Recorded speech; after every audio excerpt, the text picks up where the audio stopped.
Oke, Bapak Ibu yang terkasih, saya akan share screen ya. Bapak Ibu yang terkasih, seperti tema kita pada hari ini, belajar hidup tanpa dikuasai oleh hawa nafsu. Jadi beberapa bulan ke depan kita akan membahas beberapa hal yang tentunya praktis sekali dalam kehidupan kita. Hamba-hamba Tuhan akan membahas tentang bagaimana kita harus belajar hidup di tengah-tengah dunia yang penuh gejolak pada saat ini. Dan saat ini kita akan belajar hidup tanpa dikuasai oleh hawa nafsu. Nah, rekan-rekan yang terkasih, sebelum kita sama-sama belajar tentang hari ini, tentang belajar hidup tanpa dikuasai oleh hawa nafsu, pertama-tama saya akan membawa kita untuk melihat tentang pengertian akan hawa nafsu. Secara luas ketika saya mencoba melihat apa itu pengertian akan hawa nafsu, saya mencoba searching gitu ya, saya menemukan bahwa pengertian hawa nafsu ini sangat luas sekali. Tetapi pada dasarnya hawa nafsu ini adalah suatu emosional atau suatu hal yang dirasakan oleh manusia yang dikendalikan oleh emosional dirinya sendiri untuk pemenuhan dirinya sendiri. Jadi sesuatu hal yang berasal dalam diri manusia yang kemudian diharapkannya itu dapat didapatkan dan disalurkannya untuk apa? Untuk juga memenuhi emosionalnya itu sendiri. Nah, banyak kali hawa nafsu ini Bapak Ibu yang terkasih sering sekali dikaitkan dengan hal-hal yang negatif. Hawa nafsu ini sering sekali dikaitkan dengan hal-hal yang negatif. Dan banyak sekali juga hawa nafsu ini ketika saya coba searching, hawa nafsu ini sering sekali dikaitkan dengan seksualitas. Nah, terkait dengan hal itu, maka hari ini saya akan mencoba, karena hawa nafsu ini begitu luas, saya akan mencoba membawa kita untuk melihat lebih sempit lagi tentang belajar hidup tanpa dikuasai oleh hawa nafsu yang kita bahas pada hari ini terkait dengan buku yang akan dibahas oleh hamba Tuhan beberapa waktu ke depan ini. Kita akan berfokus tentang belajar hidup tanpa dikuasai oleh hawa nafsu yang terkait dengan seksualitas. Jadi saya harap untuk pembahasan nanti ketika kita akan membahas ini, kita bisa lebih terbuka, jadi jangan merasa risih, mungkin ada kata-kata yang mungkin nanti akan dibahas sepanjang khotbah ini. Bapak Ibu yang terkasih, terkait dengan hawa nafsu ini, pada saat ini ada satu penelitian yang mengatakan bahwa masyarakat ini terobsesi dengan hawa nafsu. Secara khusus dengan seksualitas pada saat ini. Di tengah-tengah kita pada saat ini, kita sering sekali sangat terobsesi dengan seksualitas. Atau dengan hawa nafsu yang berkaitan dengan gairah seksual. Mengapa bisa saya katakan demikian? Karena kalau kita melihat di televisi, di majalah, di media sosial, ada banyak sekali hal yang kemudian disampaikan oleh media itu terkait dengan seksualitas. Nah, ketika ada satu wawancara dilakukan kepada seorang artis perempuan ditanyakan begini, mengapa ketika kamu tampil di sebuah televisi, di media sosial, atau bahkan ketika kamu tampil di muka umum begitu ya, mengapa kamu sering sekali membuka hal-hal yang tidak seharusnya dibuka begitu, memakai pakaian yang terbuka, menggunakan hal-hal yang tidak sepantasnya digunakan di tempat umum. Nah, artis perempuan ini menjawab demikian. Semakin banyak yang dibuka, semakin tinggi pula rating acaranya. Dengan kata lain dia mengungkapkan bahwa semakin saya menunjukkan sesuatu hal yang menjadi larangan itu, maka semakin tinggi pula rating acaranya. Bahkan dia berani mengatakan bahwa dia akan dibayar sangat tinggi. Maka tidak heran kalau kita melihat banyak sekali situs-situs yang tidak baik, tidak benar, yang tidak sepantasnya kita lihat di luar sana semakin berkembang dan mereka dibayar dengan bayaran yang sangat tinggi. Kenapa? Karena pada saat ini dunia kembali lagi terobsesi dengan hawa nafsu atau secara khusus seksualitas. Nah, Bapak Ibu yang terkasih, seorang penulis buku yang bernama Dallas Willard. Dia adalah penulis buku The Good and Beautiful Life ini. Dia mengatakan demikian. Ada dua kesalahan utama dalam seksualitas manusia. Yang pertama adalah bahwa manusia berpikir semua gairah seksual itu adalah baik. Kemudian yang kedua, kesalahan yang kedua adalah berpikir bahwa semua gairah seksual itu jahat. Nah, Bapak Ibu yang terkasih, sebelum kita masuk ke dalam dua kesalahan utama dalam seksualitas manusia ini, kita melihat bahwa obsesi manusia terhadap seksualitas itu akhirnya merusak makna dari seksualitas yang sesungguhnya. Enggak heran kalau pada akhirnya ada banyak kasus pelecehan seksual dan kekerasan seksual yang terjadi di sekitar kita. Secara khususnya ketika saya mencoba melihat ya Bapak Ibu, ketika saya mengerjakan skripsi saya juga, saya menemukan bahwa Jakarta ini menjadi salah satu ibu kota dengan tingkat pelecehan seksual tertinggi. Kenapa? Karena banyak orang hanya mementingkan bagaimana hawa nafsunya dipuaskan. Bagaimana dirinya bisa dipuaskan. Bagaimana seksualitasnya bisa dipuaskan. Dengan kata lain, ia memberikan ruang terhadap hawa nafsu itu untuk menguasai seksualitas dirinya atau gairah seksual di dalam dirinya. Oleh sebab itu ketika penulis bernama Dallas Willard ini mengungkapkan demikian, kita bisa melihat bahwa ini merupakan hal yang benar-benar terjadi di sekitar kita.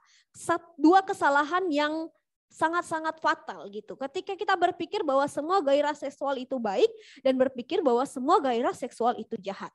Maksudnya seperti apa Bapak Ibu? Maksudnya adalah seperti begini. Yang pertama, berpikir bahwa semua gairah seksual itu baik. Berpikir ini merupakan suatu konsep yang salah yang berasal dari budaya barat modern. Nah, seorang yang bernama Hugh Hefner mengatakan bahwa filsafat tentang playboy. Filsafat playboy ini berbicara tentang seksualitas itu baik jika keduanya saling menginginkan. Sehingga makna kekudusan dari seksualitas itu menjadi bias. Dalam pengertian bahwa seksualitas itu diciptakan oleh Tuhan baik. Maka ketika aku dan kamu saling menginginkan, maka seksualitas itu dibenarkan. Toh kita sama-sama menginginkan begitu. Nah, makanya ini merupakan satu konsep yang salah. Karena tidak semua gairah seksual itu adalah baik. Yang kemudian yang kedua adalah berpikir bahwa semua gairah seksual itu jahat. Ini merupakan konsep yang salah juga. Dan ini berkembang sejak masa gereja mula-mula. Agustinus dari Hippo mengatakan bahwa gairah seksual itu merupakan dosa. Dia secara terang-terangan mengungkapkan itu dosa. Dia mengatakan bahwa seksualitas itu jahat karena banyak seksualitas itu akhirnya membawa seseorang kepada dosa mula-mula. Atau membawa mereka kepada ketidakkudusan di hadapan Allah.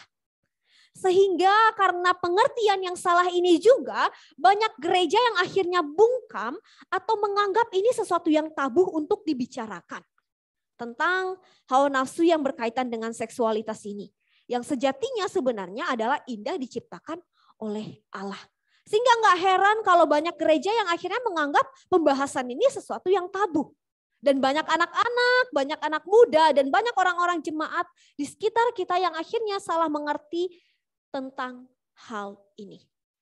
Oleh sebab itu, Dallas ini mengatakan bahwa ini merupakan suatu konsep kekristenan yang salah. Bapak Ibu yang terkasih, melihat dua konsep kekristenan yang salah ini tentang hawa nafsu yang berkaitan dengan seksualitas ini, lalu seperti apa kita meresponinya sekarang?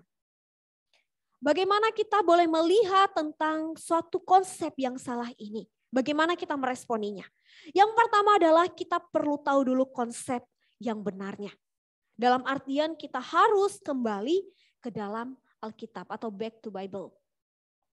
Konsep kekristenan yang benar adalah di dalam Kejadian pasal 1 ayatnya yang ke-28.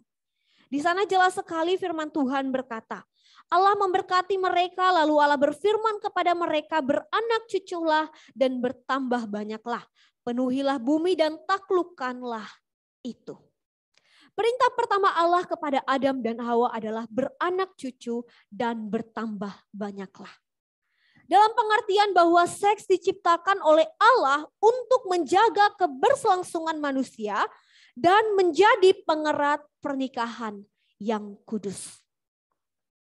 Allah memang menciptakan ini sebagai suatu hal yang diberikan kepada manusia sebagai makhluk sosial dan makhluk seksualitas, tetapi seksualitas itu diciptakan untuk menjaga keberlangsungan manusia dan menjadi pengerat di dalam pernikahan yang kudus.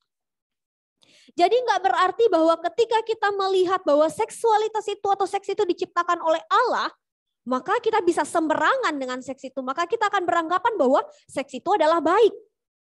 Bahwa seks itu akan selalu baik dan boleh dilakukan oleh siapa saja. Tidak, tetapi ketika kita melihat bahwa seks itu memang diciptakan oleh Allah, maka ini tidak berarti bahwa seks itu dilakukan tanpa batas. Atau seks itu tidak selalu benar untuk kita lakukan. Atau ketika kita melakukannya tidak selalu baik di dalam konteks yang baik. Atau juga tidak selalu jahat karena itu diciptakan oleh Allah sendiri. Yang dalam pengertian bahwa seks itu baru benar-benar dinyatakan sesuatu yang indah dan kudus ketika itu dilakukan di dalam pernikahan yang kudus. Itulah yang dimaksudkan oleh Dallas Willard. Jadi pada saat ini ada banyak konsep yang berkembang di sekitar kita sehingga kita pun salah kaprah di dalam melakukan hal ini, di dalam meresponi hal ini. Oleh sebab itu mari kita melihat kembali ke dalam kebenaran firman Tuhan. Bahwa memang hal ini diciptakan oleh Tuhan untuk menjaga keberlangsungan manusia dan menjadi pengerat daripada pernikahan yang kudus. Bapak Ibu yang terkasih, terkait dengan hal ini, maka kita akan melihat satu firman Tuhan di dalam Matius pasal 5 ayat 27 sampai ayatnya yang ke-30. Saya akan membacakannya untuk kita sekalian. Kamu telah mendengar firman, jangan berzinah. Tetapi aku berkata kepadamu, setiap orang yang memandang perempuan serta menginginkannya, itu sudah berzina dengan dia di dalam hatinya. Maka jika matamu yang kanan menyesatkan engkau, cungkilah dan buanglah itu. Karena lebih baik bagimu jika satu dari anggota tubuhmu binasa, daripada tubuhmu dengan utuh dicampakkan ke dalam neraka. Dan jika tanganmu yang kanan menyesatkan engkau, penggalah dan buanglah itu. Karena lebih baik bagimu jika satu dari anggota tubuhmu binasa, daripada tubuhmu dengan utuh masuk ke neraka. Bapak Ibu yang terkasih, ketika kita membaca teks ini yang tentunya berhubungan dengan tema kita pada hari ini, bagaimana kita belajar menguasai hawa nafsu kita atau belajar hidup tanpa dikuasai oleh hawa nafsu kita. Ketika kita melihat teks ini, maka mungkin akan banyak orang yang beranggapan bahwa ini ada kaitannya dengan cara kita memandang orang lain. Ketika kita sekali memandang orang lain dan berharap orang lain tersebut menjadi milik kita, maka kita beranggapan bahwa kita berdosa. Namun sesungguhnya ketika kita melihat teks ini, maka kita akan melihat lebih dalam bahwa sebenarnya lebih spesifiknya menginginkan yang dimaksud di dalam teks ini adalah berasal dari bahasa Yunani yang artinya epitumia. Yaitu menginginkan di dalam teks bahasa Yunani yang adalah epitunia. Yang gak hanya mengacu kepada ketertarikan seksual yang umum. Tidak hanya mengacu kepada ketertarikan, oh dia cantik, oh dia ganteng, saya menyukai dia dan lain sebagainya. Tetapi lebih dalam daripada itu, ketertarikan yang menimbulkan gairah seksual hanya demi kenikmatan diri sendiri. Jelas ini merupakan hal yang berbeda dengan cinta kasih yang diciptakan oleh Allah di dalam pernikahan yang kudus. Karena epitonia ini merendahkan manusia yang lain. Sedangkan cinta kasih itu menghargai manusia yang lain. Oleh sebab itu di sini dikatakan Tuhan Yesus bahwa tetapi aku berkata kepadamu, siapa orang yang memandang perempuan serta menginginkannya, dalam arti dia sudah melakukan hal yang lebih daripada memandang tetapi sudah berimajinasi dan juga menginginkan orang tersebut untuk memuaskan dirinya, sudah berzina dengan dia di dalam hatinya. Bapak Ibu yang terkasih, kita bisa memperhatikan hal ini dengan seksama. Ketertarikan yang umum ini biasanya ketika kita melihat wanita yang cantik atau laki-laki yang ganteng, kita melihat, wow dia cantik banget, wow dia ganteng sekali, wow dia menarik sekali dan lain sebagainya. Itu merupakan ketertarikan yang umum yang memang dimiliki oleh setiap manusia. Tetapi ketertarikan yang tidak umum yang berhubungan dengan epitomia di sini adalah memperhatikan dan berimajinasi lebih lanjut terhadap apa yang objek yang ia lihat tersebut. Entah itu seseorang yang sedang berpapasan dengan dia, entah itu dengan melalui media, melalui film, melalui foto yang ia lihat, dan lain sebagainya. Ketika ia memperhatikan dan berimajinasi lebih lanjut, maka ia sudah membiarkan dirinya dikuasai oleh hawa nafsu tersebut.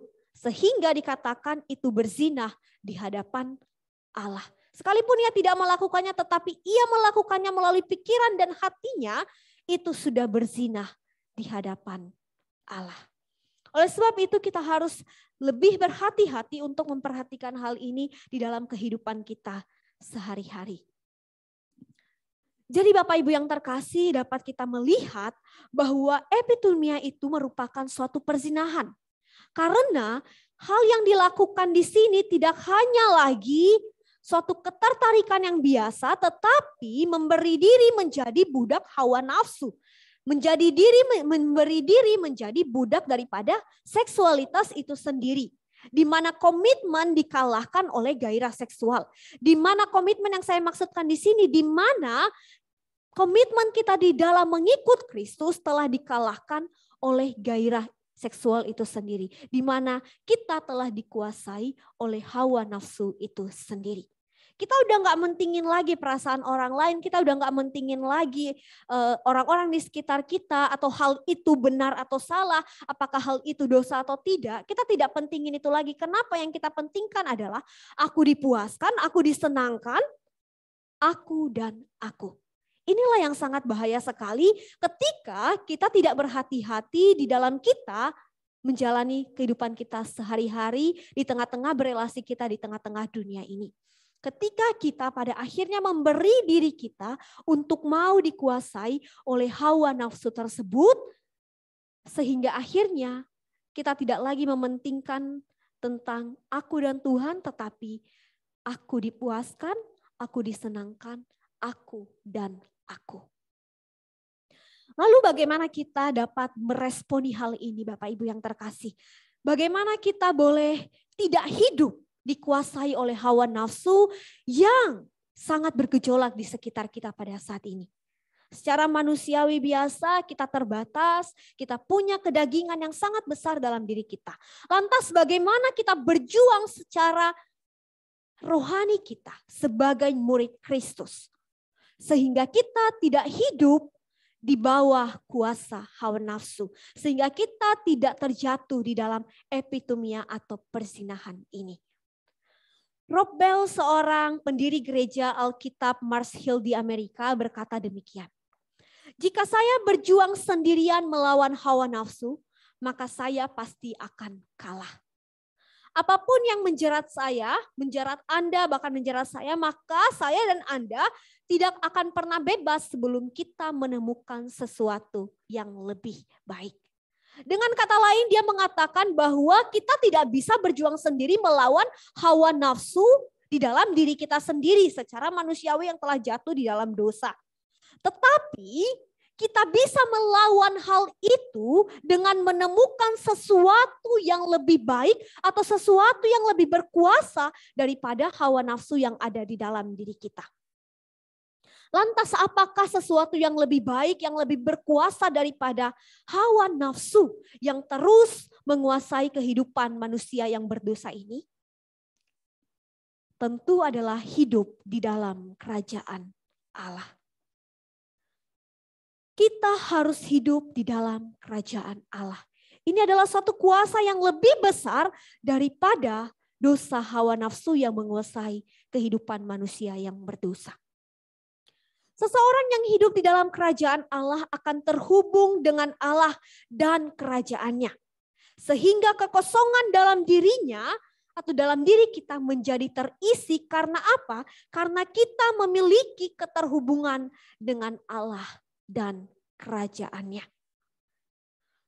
Keterhubungan kita dengan Allah dan kerajaannya akan memberikan suatu makna dalam diri kita, sehingga hal itulah yang akan menguasai diri kita sendiri.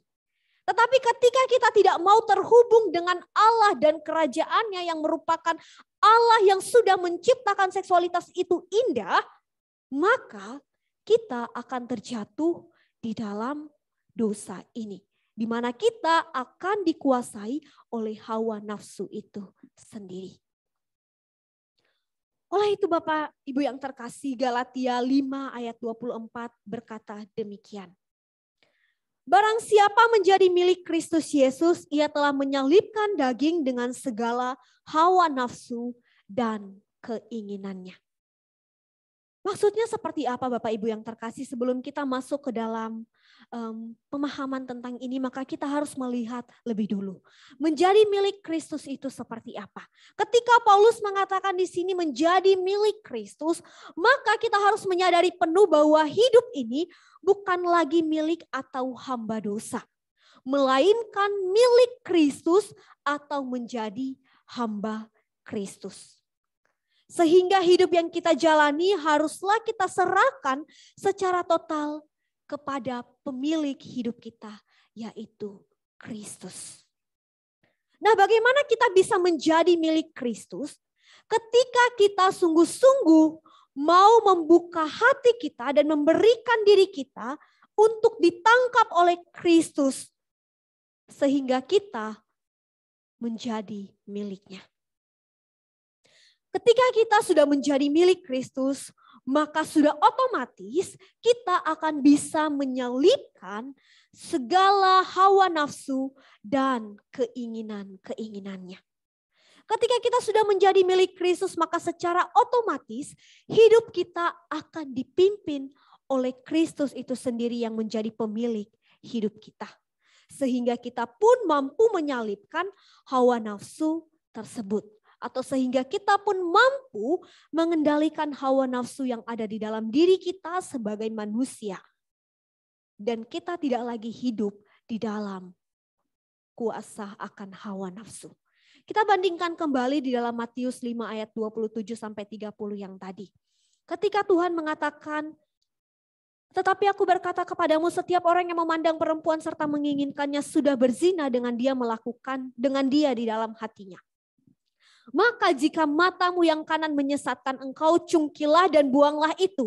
Karena lebih baik bagimu jika satu dari anggota tubuhmu binasa daripada tubuhmu dengan utuh dicampakkan ke dalam neraka. Dan jika tanganmu yang kanan menyesatkan engkau, penggalah dan buanglah itu. Karena lebih baik bagimu jika satu dari anggota tubuhmu binasa daripada tubuhmu dengan utuh masuk ke neraka. Maksudnya seperti apa Bapak Ibu? Bukan berarti ketika kita melakukan dosa dalam artian kita dikuasai oleh hawa nafsu, mata kita dikuasai oleh hawa nafsu kita, mulut kita dikuasai oleh hawa nafsu kita, tangan kita dikuasai oleh hawa nafsu kita. Bukan berarti kita akan mencungkilnya, bukan berarti kita akan potong dan lain sebagainya. Kita buang bagian-bagian tubuh kita yang melakukan dosa tersebut. Bukan berarti seperti itu Bapak Ibu yang terkasih. Tetapi Yesus berkata demikian di sini, bagaimana kita boleh senantiasa diperbaharui hidupnya dengan cara kita mau menjadi milik Kristus. Sehingga kita boleh dengan sungguh-sungguh berjalan di dalam kehendak Kristus. Kita mengakui dosa itu di hadapan Allah dan kita mau hidup di dalam jalan-jalan Allah. Sehingga kita tidak lagi dikuasai oleh hawa nafsu tersebut, tetapi kitalah yang menguasai akan hawa nafsu tersebut di dalam hidup kita sehari-hari. Jadi ini tidak berarti kita mencungkil mata kita memotong tangan kita memotong kaki kita dan bagian tubuh kita. Tetapi kita belajar menguduskan diri kita hari lepas hari. Ketika kita menyadari bahwa kita sudah dikuasai oleh hawa nafsu kita menguduskan hati kita, hidup kita, hari demi hari di dalam Kristus. Sehingga kita boleh sungguh-sungguh secara utuh atau secara total menjadi milik Kristus. Dan ketika kita sudah utuh, sudah total menjadi milik Kristus, maka secara otomatis hidup kita akan dipimpin oleh Dia, dipimpin oleh Roh yang kudus. Sehingga kita pun mampu menyalibkan hawa nafsu tersebut. Menyalibkan hawa nafsu tersebut yang dimaksudkan di sini adalah bagaimana kita sungguh-sungguh tidak lagi dikuasai oleh hawa nafsu tersebut. Tidak lagi menjadi budak daripada hawa nafsu tersebut. Bapak Ibu yang terkasih, ada beberapa hal praktis terkait dengan firman Tuhan ini yang diberikan kepada setiap kita. Yang juga saya baca dalam buku Dallas Willard ini. Tentang bagaimana kita boleh belajar terus melatih diri kita sehingga kita tidak lagi dikuasai oleh hawa nafsu. Secara khusus dalam hal ini terkait dengan firman Tuhan tadi, sehingga kita tidak jatuh di dalam epitumia, yang akhirnya itu suatu perzinahan di hadapan Allah. Yang pertama adalah ketika kita menyadari bahwa kita adalah milik Kristus yang sejati di dalam Dia, maka kita membutuhkan suatu support system yang sehat atau suatu persekutuan yang sehat di dalam gereja. Bagaimana dengan persekutuan yang sehat ini, kita boleh terus dimantapkan untuk menyadari bahwa kita ini merupakan milik Kristus.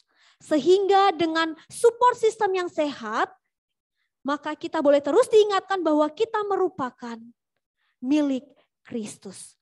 Sehingga hal ini boleh terus mendorong kita untuk boleh menyalibkan akan hawa nafsu yang bergejolak di sekitar kita. Yang kedua adalah kita melakukan kegiatan yang mendekatkan kepada Kristus. Ketika kita menyadari bahwa kita merupakan milik Kristus, maka segala hal yang kita lakukan, hendaklah kita lakukan seturut atau bertuju kepada Kristus sendiri.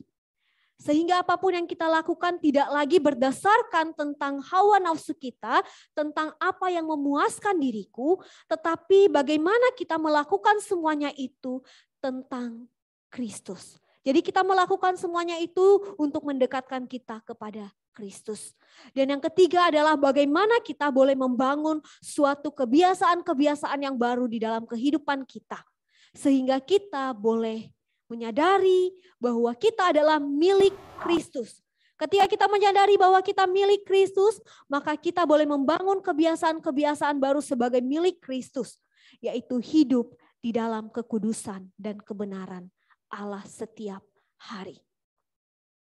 Bapak Ibu yang terkasih, terkait dengan hal ini, ketika kita melihat bahwa hidup tidak dikuasai oleh hawa nafsu atau belajar hidup tanpa dikuasai oleh hawa nafsu. Ini hanya bisa kita lakukan ketika kita sungguh-sungguh menjadi milik Kristus. Seperti yang dikatakan oleh Robel tadi, kita tidak mungkin bisa melakukan itu sendiri. Kita pasti kalah karena daging kita ini sangat kuat sekali. Tetapi ketika kita menemukan sesuatu yang lebih berkuasa, lebih baik daripada hawa nafsu itu, yaitu Kristus sendiri yang menciptakan hal itu, menciptakan seksualitas itu, maka itu akan mendorong kita untuk lebih tertuju kepada Kristus sehingga kita bisa belajar tanpa dikuasai oleh hawa nafsu, tetapi kita belajar dikuasai oleh pimpinan Roh Kudus. Bapak Ibu yang terkasih, mungkin pada saat ini kita berpikir bahwa saya mungkin tidak dikuasai oleh hawa nafsu secara seksualitas. Saya mungkin tidak dikuasai oleh hawa nafsu secara gairah seks yang berlebihan. Tetapi kita bisa melihat apa hawa nafsu yang sedang menjerat hidup kita pada saat ini. Mungkin di dalam buku ini tidak dibahas bahwa tentang hawa nafsu yang begitu luas. Di buku ini dibahas tentang hawa nafsu yang lebih spesifik, yaitu tentang gairah seksual. Tetapi kita bisa melihat apa yang menjadi hawa nafsu yang menjerat kita pada saat ini. Apakah akan harta dan kuasa? Bagaimana kita begitu haus akan harta dan kuasa? Bagaimana kita begitu haus akan pujian orang lain. Bagaimana kita begitu haus akan hal-hal duniawi di sekitar kita. Bagaimana kita pada akhirnya dikuasai oleh keinginan daging di dalam diri kita. Tidak hanya berbicara tentang gairah seksual Bapak Ibu. Seperti yang saya katakan di awal bahwa hawa nafsu ini sangat luas sekali pengertiannya. Tetapi kita kembali kepada pengertiannya. Ketika sesuatu itu kita coba kendalikan hanya untuk pemuasan diri kita sendiri tanpa melihat apakah itu benar, apakah itu berdosa di hadapan Allah, maka itu sudah termasuk di dalam hawa nafsu. Maka kita boleh melihat kepada diri kita sekali lagi pada malam hari ini. Apa yang menjadi hawa nafsu yang menjerat dirimu pada saat ini? Apakah itu pekerjaanmu? Apakah itu hartamu? Apakah itu hal-hal lain di sekitarmu? Dan lain sebagainya. Atau bahkan gairah seksual itu sendiri. Mari kita melihat sekali lagi kepada firman Tuhan. Ketika kita menyadari bahwa saat ini kita sudah dikuasai oleh hawa nafsu kita sendiri. Oleh keinginan daging kita yang bertentangan dengan kekudusan Allah. Mari kita sungguh-sungguh datang kepada Allah. Kita menyadari bahwa kita ini adalah milik Kristus. Kita adalah milik Kristus yang merupakan murid Kristus. Ketika kita menyadari bahwa kita adalah milik Kristus yang adalah muridnya, maka kita harus membiarkan diri kita dipimpin oleh Dia. Oleh Roh Kudus itu sendiri. Sehingga kita mampu menyalipkan segala hawa nafsu, keinginan daging, dan segala hal-hal yang bertentangan dengan Allah. Sehingga kita tidak lagi hidup dikuasai oleh hawa nafsu itu, tetapi kita sekali lagi dikuasai oleh Roh Kudus. Mari kita tundukkan hati kita, minta dengan kasih contoh Andi boleh